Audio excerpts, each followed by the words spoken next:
Nous pouvons chanter nos hymnes tels que couronnons-le, couronnons-le.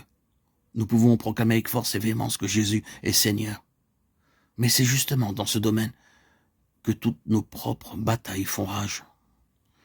N'avez-vous jamais polémiqué avec le Seigneur dans des domaines de votre propre vie où l'issue de la controverse était la suivante? Est-ce qu'il va être Seigneur dans tout cela?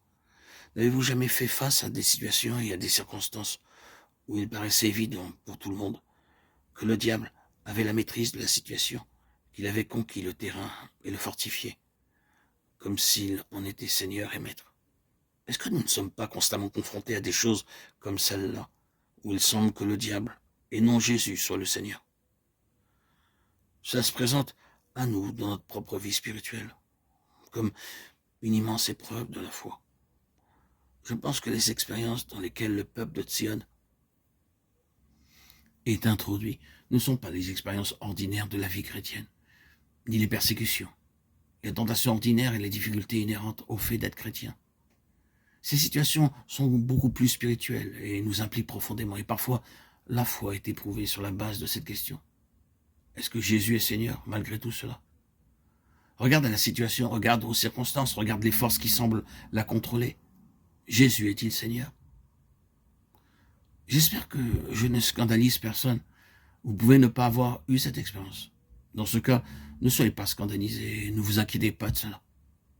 Mais certains savent de quoi je veux parler, car ils ont été dans le tourbillon de ces épreuves spirituelles, soulevant la question de savoir si après tout le Seigneur était réellement Seigneur. Dans nos cœurs, c'est une question liée au domaine de notre foi. Nous y croyons et nous nous accrochons à cela. Mais ce domaine est beaucoup remis en question. Nous ne parvenons pas à cela aisément. Il en est ainsi avec Sion. La seigneurie de Christ est seulement établie à grand prix. C'est seulement par le moyen de terribles conflits et d'épreuves que vous parvenez à établir qu'il est réellement Seigneur dans votre propre cœur. Mais quand vous traversez cela, oh, quelle chose immense! Vous êtes dans une position où vous connaissez le Seigneur d'une manière peu ordinaire et inhabituelle. Vous avez un témoignage pour les personnes qui doivent passer par un processus similaire. Et vous pouvez les aider parce que vous avez lutté dans de terribles conflits de la foi concernant la seigneurie de Christ. Est-ce que cela ne peut pas expliquer pourquoi certains parmi vous ont des expériences aussi extraordinaires? Si vous regardez certains chrétiens, vous les voyez passer par des épreuves comparativement faciles. Ils obtiennent ce qu'ils veulent ou ce qu'ils pensent qu'ils devraient avoir. Mais avec vous, tout est une affaire de conflit et rien ne s'acquiert aisément.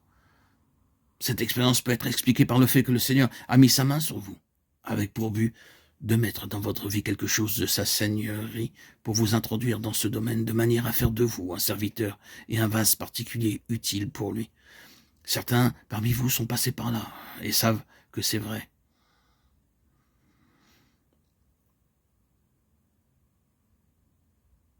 Mais certains parmi vous peuvent aussi passer par cela dès maintenant.